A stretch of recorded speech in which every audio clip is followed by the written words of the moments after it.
About 240 million Americans, I think, need this piece of equipment. 70% of the American population is overweight, which generally means deconditioned. 40% of the population is nearing obesity, which probably means severely deconditioned. The majority of kettlebells are aimed at people who are already in pretty good shape. If you're already in pretty good shape, then you would get this. The 12 to 32K adjustable bell, also from Bells of Steel. That would allow you to save about $7,000 on equipment, on kettlebells. So it replaces 41 weights. Only 19 of those weights are actually available in solid weights.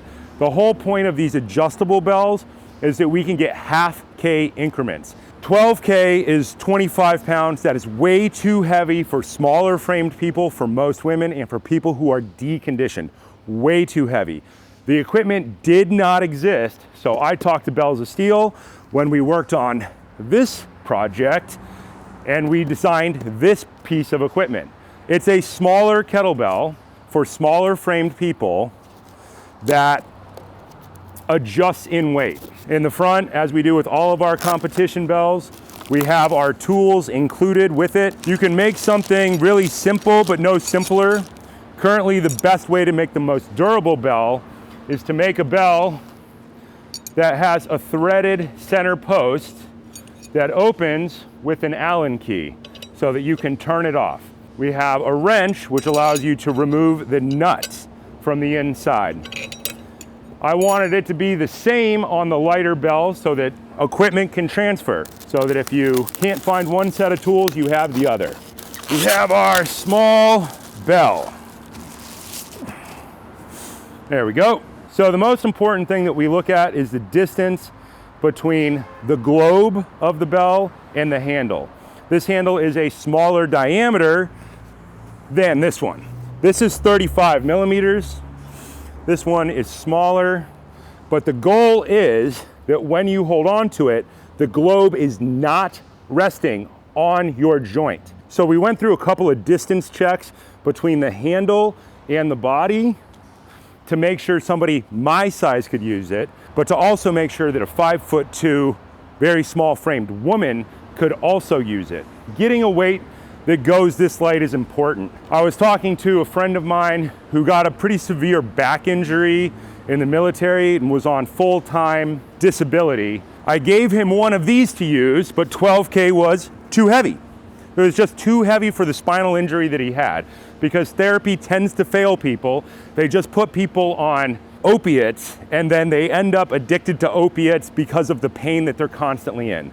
Could we solve that problem? Yes.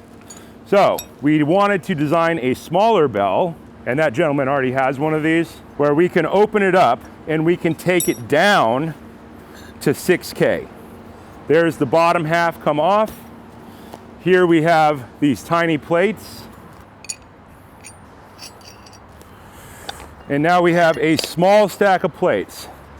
Once again, we wanted to keep our thread size constant between the full size bell and between the lighter bell, so that these weights could be cross-used with the heavier thing. If you can make it all work together, why wouldn't you? So there's a 1 kilogram plate, a 1 kilogram plate, 1 kilogram, 1 kilogram, 1 kilogram, and 1 kilogram. That way we can create a weight that starts at 6K. 6K. This allows people who've been severely injured to start swinging weights while staying under the fear reactivity level of their body, not kicking their body into shutdown where it locks up and they can't walk for 3 weeks. I've seen that happen to athletes all the time. When they get severely injured, they use weights that are too heavy. Get it down to 6K, go up 2.2 pounds or 1 kilogram, get a 7K weight. Then get an 8K weight, get a 9K weight, 10K, 11K, 12K. 6K weights are already extremely rare. So the goal was to get weights that don't exist. 6Ks already exist, 8s exist, 10s exist, and 12s exist. But 7s don't, 9s don't, and 11s don't.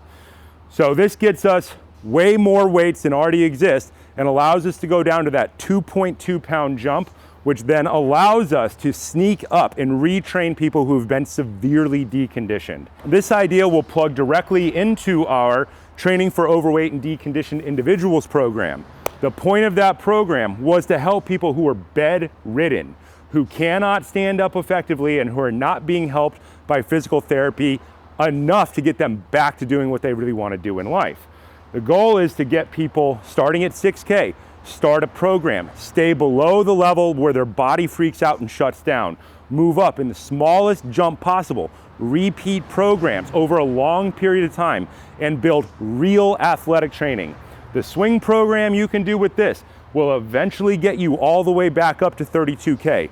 The goal is to get people what they need for the least amount of money possible and something that is durable, easy to use, and transfers directly into our heavier bell technique over time. We're gonna weigh it without the bottom here really quick, and we're gonna see on this little shop scale how much it weighs without the bottom. Many people who are deconditioned by life need to start with very light weights. People who've been very injured or bed bound. 9 pounds, 9.3 pounds without that. So that's just a little over 4K. So think 4K is 8.8 pounds, 9.3. We're just a little above that. Could you actually use it to do presses without the bottom? Yes, that is the point. Still not laying on the wrist. And if you have to, now you have a piece of equipment which you can work on. Just don't drop it without the bottom on it. You can work on your suitcase deadlifts. You can work on your goblet squats, all the things that are in the TOI program. So you can start at 9 pounds, and then we get to 13.4, which is just a little bit off of 6K, 0.1 off, 0.1 pounds off, right? 0.1, 0.2 pounds off, right? Within the acceptable margin of error. If you have one of the bigger bells, we have the Adjusta-Bell bottoms, which allow you to get this down to about 8K. If you are a female athlete of not a CrossFitter, if you're a normal female athlete, 12K is what most people use. I spent many years working with models and actresses, and they ran from 6K to 12K pretty much forever. If you're a competitive CrossFit athlete, female, then you will get up above that. They get into the 16, 20, 24K. Most small frame women can max out around 12K for at least 5 years, because they can start, run the program, a swing program, clean and press program, Turkish Get-Up program, and just keep working that way up. For most people, the goal in kettlebelling is endurance weightlifting. That is what kettlebells do better than anything else. Learning to not put a weight down. That is the thing that humans do really, really well. Carrying intermediate weights for long, long periods of time. Think about starting with sets of 6 on a swing program, getting to sets of 20, then building up to the point where you don't stop doing swings for 10 minutes, 20 minutes, 30 minutes. People build up to the point where they'll not stop moving for a full hour. This has a drastic effect on people's metabolism. People simply don't get the carrying weight stuff that we used to get. 200 years ago, 90% of the people in North America were farmers, and they all carried weights around all day. Bales of hay, they stacked things. Farmers' carries are named farmers' carries for a reason.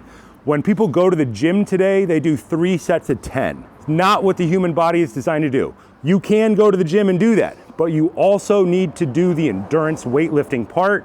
We can now hit almost everybody in the population, almost everybody. I think between these two products, we can cover 99% of the population's needs forever. So we are here with the kind of athlete that this bell is designed for. This is a professional, we're international, super badass circus performer who's performed all over the world, 20 countries, the kind of person who does aerial at 60 feet over a crowd with no safety nets. So I want you to break this thing down, put your key in there, and open it up. There we go. There we go. All the way out. It's a long screw, that way it's safe. You can't possibly work it out by moving it around. Okay. The bottom comes off. It's okay to just leave it like this? Yep. Now we have this wrench, it's gonna go here, and you're gonna crank that thing off. Okay. Now just spin it off, So now we can take off these in 1K increments. Nice. So now That's so let's stand up. satisfying. I want you to put it in your hand like this, just like when you're punching somebody, knuckle straight up, wrist flat, and we are going to be missing your bone on the back of your wrist. There we go. Perfect. Pull the thumb in close to the collarbone, pull your elbow in close to the body. And what we see right here is that nothing is laying on her wrist joint itself. That's the key thing. If you have a kettlebell and it's laying directly on top of your wrist, it does not fit, it's probably trash. You should get rid of it because it's just a giant paperweight. Let's put the bottom on it. There we go. Now we're at 6K. The most important thing is that the thumb is all the way in the upper corner of the bell. The wrist is flat. And now we can rebuild with no load on this joint here. The weight rests on the back of the arm. Whether it's me, 6'2", 240 pounds, or smaller. The goal is to have an adjustable, controllable weight that fits the body properly. If the weights don't fit, you're never gonna recover, you're never gonna get what you want out of training. I myself ripped my leg in half doing aerial. I was never supposed to walk again. I had to work my way around not having the correct equipment. Now we have the correct equipment so we can rebuild athletes the right way the first time.